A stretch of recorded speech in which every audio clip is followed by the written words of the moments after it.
Hey, how's it going, guys? Good. Start with a question about Nick Bosa and just, how impressed are you by the stamina he has? Not only every game he's out there, but he's delivering half of the sacks after the third quarter, fourth quarter overtime. What does that tell you about Nick and just how he's delivering in the clutch also? Yeah, again, for Nick, I think he's having an unbelievable year. I mean, a lot of people forget the guy's coming back off of an ACL, and he continues to get better and better each week. I mean, it's probably one of the most impressive things I've seen from a player, and it's just a credit to him for the way he works. The way he practices. He practices hard. This football is important to him, and it shows. And there's no doubt in my mind or no reason why Nick shouldn't have some attention for if defensive player of the year, comeback player of the year. This guy has done it all. He's definitely been our MVP, and I'm so happy to have him on our side just for everything that he does for us when it comes to just getting after the quarterback. And not only that, but his physicality in the run game as well. Just a complete player, one of the best players in the NFL, and we're very, very happy to have him. Just love the way he works, love the way he brings other guys along with him. It's just everything you can ask for in a player. So much of what he's doing is happening, even though I think he's facing more double teams than any other edge rusher. And I know that key play, he sent K1 on the blitz, and they couldn't double team him. How much of your job during a game are you thinking of? How do I schematically try to get Bosa in position to face a single team? Yeah, well, it's ongoing throughout the game, and we want to try to alleviate some of those double teams as much as possible. When you say, he is getting doubled more than anyone in the league, and he's still one of the most productive defensive ends in the NFL. No one else is getting doubled more than him. So, again, teams have to account for him, but also we try to move him around and put him in different positions, so we can try to help with some of that schematically. We can try to help where he's not getting double team. I just fill it out throughout the game as much as I can. I want to get him to the quarterback. So whatever we have to do to get him there, that's what we'll do. Has that lessened at all, the double team, since he started choosing which side to go on? No, it hasn't lessened. I wish it would. But the double teams haven't lessened, even though he's moving around fairly a good amount. It still hasn't, which, teams have to, you have to account for Nick because you know how productive he is and how he can definitely wreck a game if you don't. So all eyes are on him all the time. Do most opponents line their tight ends up on the right side? I mean, it seemed like that's what the Bengals were doing mostly. They had their guys out there on the right, on their right.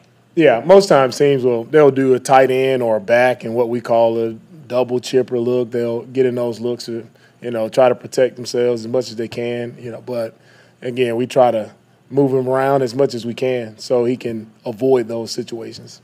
Another question, but it was particularly that Week 3 game against Green Bay where it's so noticeable how much he got chipped. Has moving him around lessened that, or have you guys done anything else schematically so that doesn't happen again or as much?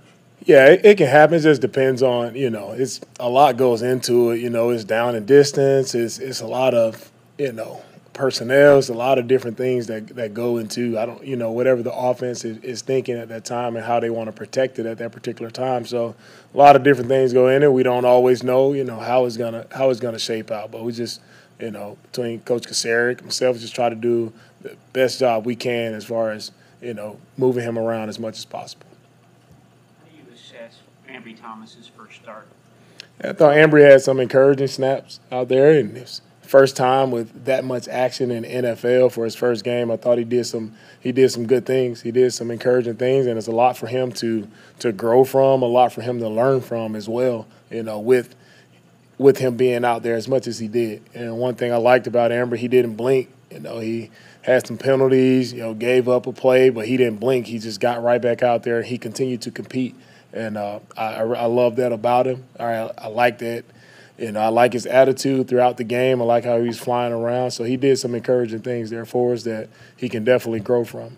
One of the initial challenges for Ambry, this is rewinding to training camp, was to get stronger, to put on more muscle in the weight room. But where is he at now as far as, is he where you want him to be physically? Yeah, I think he's as a rookie. The rookies are never there their first year. You just think about guys. You look back at their picture when they were rookies, and they're all kind of frail, skinny. First year we all are. And then you come back 2-3 years later, guys are bulked up from being in the NFL, true NFL offseason. So that's just the progression of all players, no matter the position. So he'll continue to get stronger and grow. Charles said he liked his aggressiveness on the line, just his jamming receivers. Right. Did you see that from him as well? Oh, for sure. Thought he was physical at the line. He did a really nice job of jamming the receivers, doing it. He was doing his job where he was supposed to be. He was accountable. So I liked everything he did out there. It's some plays that as a rookie you get beat on that. Good thing that happened. We were able to win that game. And he can learn from those mistakes as well and continue to grow. So I'm encouraged with him from him at the line being aggressive, him playing in coverage. I thought he did some good things. Is that something you asked him to do or were trying to get him to do off the line when he was? It's all just mixing the scheme. So like I said, he did a good job of just executing the scheme of what we asked him to do. That's something you saw him do a lot at Michigan. Is that what kind of attracted you guys to him, just the way that he jammed and played press? Yeah, I think what attracted us to him is just his length. First off, his speed and him down the field. Like, he made some really nice plays in college. And, Ambry is still coming back. Didn't play football last year, so he's still, getting back into the swing of things. Missing a whole year from football is tough. So he's still growing and developing from that standpoint. How do you prepare for the dual threat of Cordero Patterson, and does having Debo, across the line help at all with that? Yeah, Cordero, he's a really good player. He's their top playmaker. They find as many ways as possible to get him the ball, whether he's a running back, receiver, it really doesn't matter. He lines up all over the place, and he's definitely made some big time plays for them. I like his style. He's a physical runner. He's not just a wide receiver playing running back. He is a true running back. He plays behind his pads, and he's been doing a really nice job for them all year.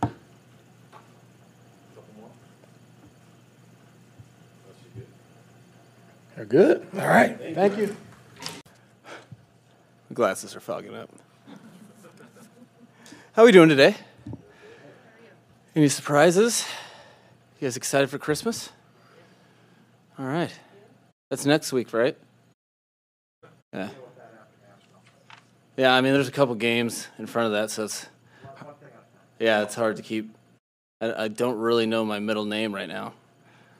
So when Christmas is, it's kind of difficult, but what you guys shoot? Let's go. What stands out? What do the Falcons do well defensively? They play very hard. They make you earn everything. They really take advantage of offenses making mistakes. They make you earn it up and down the field. And they present some pretty strong schematic issues just with how they play defense, the various coverages and fronts, and they make you really earn it. That's the toughest thing. You see a team that plays together, a team that doesn't rely on necessarily one person. It's a group defense that they present a lot of issues in that way, because you don't just isolate on, okay, we're going to take advantage, or we have to stay away from X, Y, or Z. No, they're all going to play hard. They know what they're doing. They know their responsibilities. They don't bust much, and they present a lot of different pictures. You guys have had a few scoring plays where players have used the whole field. They've gone down the sidelines, hugged the sideline, hit the pylons. How designed are those plays, or how cognizant of the players are to use all 160 feet? I would say that would be a product of our willingness and of all of our players to block. Because when you are blocking with proper technique, especially on the perimeter of the defense, ball carriers can really press and utilize all 53 and a third. And we really stress that. That's something that at every position you've seen receivers, running backs, tight ends, tackles on the perimeter, and we do our best as a coaching staff to have everyone see it through the same lens. And if we're going to do something outside, whether it's a run or pass, and whether you're in the middle of a route and you're transitioning, or you're run blocking, it's all the same principles to go one gap at a time and really stretch the defense. And when your blockers allow you or allow it and are definitive and whatnot, you can really utilize all the space. And on top of that, we have some guys that really enjoy running after the catch or running with the football. It's one of the strengths, I think, of our offensive skill position group. So kind of those compounding variables, I think, is why we're seeing more of that. Might be a dumb question, but why do you, I don't know if it's been more this season or I've just noticed it, why do you pitch the ball on inside runs, pitching it straight back? I feel like, normally you expect a pitch to be outside, left or right. What's the value of pitching the ball directly back? Not a dumb question. The value is what you just said. Is you do that when you feel like there's something that the defense is keyed on, and when the quarterback reverses out and tosses the ball, that you might get overplay. Or there's a ton of different variables, but that would be it in itself. It's the usual. So you try to be sound, but also just get defenses a hair off, because if they're a hair off, that gives us an advantage. And with a lot of players that we're very confident in, that can be the difference in 3 yards or 15 yards. Becoming somewhat of a weekly question, but there seems to not be any big play on offense that Jauan Jennings is not a part of. Are you surprised at all with his success now that he has his opportunity, or did you see it coming? That's something. Anytime you draft, it doesn't matter what round. Anytime you draft a player, you're doing that with those hopes, and as a coach, you're not going to give up on a guy, and you're going to assume that he's capable of that. So, pleasantly, I wouldn't say surprised. That's not fair. We were confident, especially after his rookie year, with where he left before he got injured, that he would make a jump. But you never know until you know. So it's been cool to really see him progress as a pro, and really it's been cool for our whole offense to see. There's a lot of individuals that could say that on our offense, because there's been injuries, there's been a lot of opportunities spread around, and you've seen a team that has used a situation that's not ideal, which was starting 3-5 or whatever, and use it to our benefit, where we started playing better football, and doing the things that it takes to put yourself in position to make those plays. Remind you at all of Kendrick Bourne, just being an energy guy and also definitely blocking? There's a lot of similarities. We've said that a bunch. There's players and coaches alike.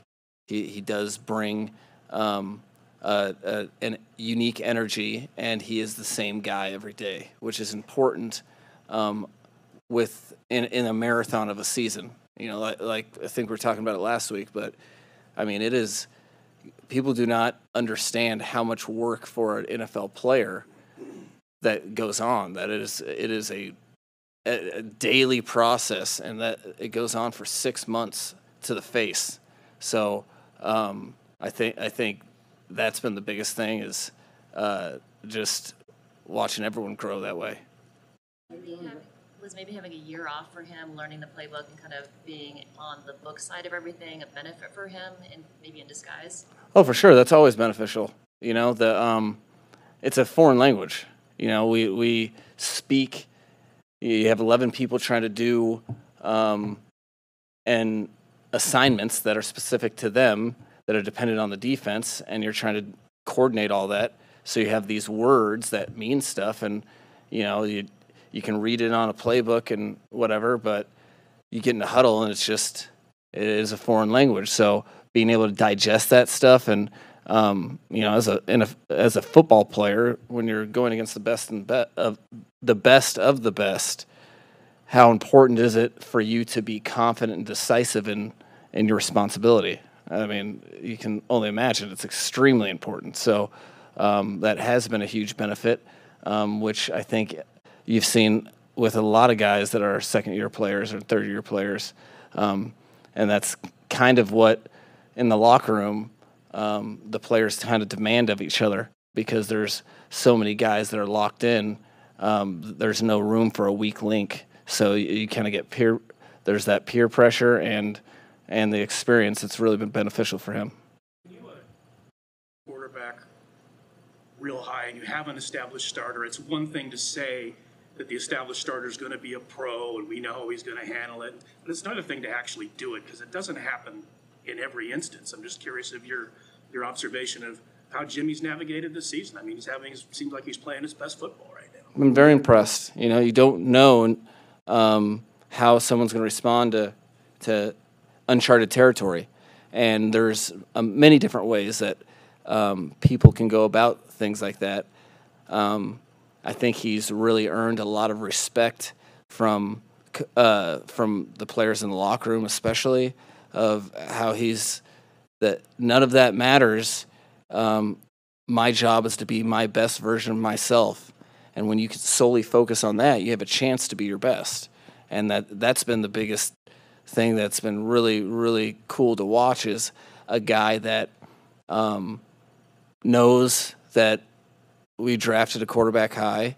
He knows, he hears the murmurs and people wanting, but he doesn't let any of it bother him. He tries to be his best self.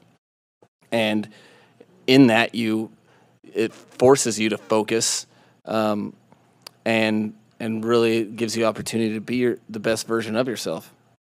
Jimmy hit on some deeper throws outside the numbers. I'm thinking the one that might have been DPI to Kittle, the late third down to Kittle, to Jennings. As a play caller in kind of the grander chess match of the season, the fact that he did stretch the field successfully like that, does that have a carryover effect on defenses and in what you can call moving forward here? Yeah, I think so. The defenses don't know the play that's coming. So in general, they have to play percentages.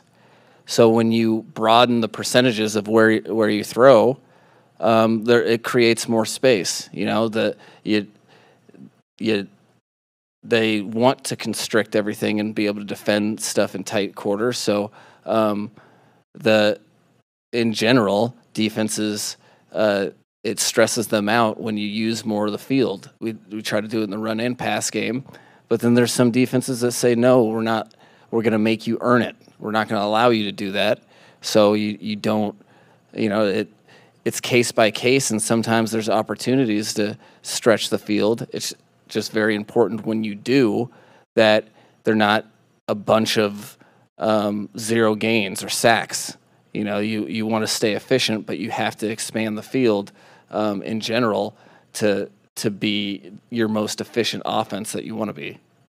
Like there was a humorous moment after the game when Ayuk said, "You're not supposed, they're taught not to stretch the ball over the goal line unless it's fourth down." And obviously, if he fumbles out of the end zone, the game's over. And totally freaks out and whatever. But it obviously worked out. But do you go back? I mean, it worked. But do you go back and say, "Hey, don't do that again," or is it just like you try to avoid complete absolutes, because then you're going to talk out of both sides of your mouth. But just today we had a team meeting with talking about the ball, and Coach Furster pointed it out, and we all thought collectively that he did it in a very safe manner, that he had just passed pursuit and took the risk when there wasn't necessarily a chance for a strip or a fumble op. You know, you give them guidelines as coaches, and you try not to do it unless it's fourth down. But then we also don't want to handcuff guys and make absolutes, and let players do what they do best. And I think it's awesome. You guys are kind of getting. We've kind of experienced that as a team, our coaches and players, where, you know, when the more you get to know Brandon and the closer and more comfortable he feels with you, there's a lot of layers of humor. And when I'd read that after the game, I was dying laughing because, and you guys are starting to see his personality come out a little bit. He's got those layers to him that are pretty cool. And he made an unbelievable play. I don't think anybody on our staff, you know, we're all kind of preparing for second goal from the 4 in our minds, and that's in those split seconds. And to see him make that play, I'm not going to be the guy that says, no, don't do that. Trent Williams' physical ability, how much does what he can do on the field change what you can plan as an offensive coordinator? It changes immensely. You know, there's things that you can't really necessarily get done or get away with, and just in general, as when you're game planning as a staff, we really try to utilize our players' skill sets as best we can. You know, it's kind of there's an accountability as a coach for, hey, are we utilizing this guy the best way? And with a skill set like his, I mean, there's things that he can do when we don't have to worry about a guy that nobody else can cut off as much when we run right. You know, we can get away with things where he might be out leveraged, but he can make it up. In protection, you can a lot of times against very good rushers, you can say, okay, well, Trent's got that handled. And you know that NFL players are very, very good by and large, and you know he'll get beat once in a while, but you're certain that he's not going to continue to get beat. So there's a lot of things that we're very fortunate, or a lot of reasons that we're very fortunate to have Trent, and it really helps on Monday and Tuesday for our coaching staff, game planning and whatnot. What do you think about comparisons between Debo and Cordero Patterson? And as Debo gets more and more involved with the run game, how important is it to keep him involved in the passing game as well? I think the comparison makes sense, and I think it's very complimentary on both ends. You know, their guy has had a resurgence in his career, but he's always been. I remember when I was a receiver coach evaluating him coming out of Tennessee. He was one of my favorite guys with the ball in his hands ever. The way that he moved and could cut at his weight, and Debo's very similar. They don't move necessarily the same, but you see two guys that are football players who have an innate ability to carry the ball and avoid defenders and see space, that are also tough enough to do it. So that it is cool that that you have Debo. Really, it's really the only comparison with guys that have receiving numbers like that and rushing yards like that. And with Debo, it's, you know, game by game, how can we get him the ball? Some games you'll see him in the backfield more. Some games you won't. It all depends on the defense and how we're able to get him the ball and what advantages it presents for the rest of the offense. Cool. All right, that was fun. Your middle name is Lee. Lee, nice. Make sure you subscribe.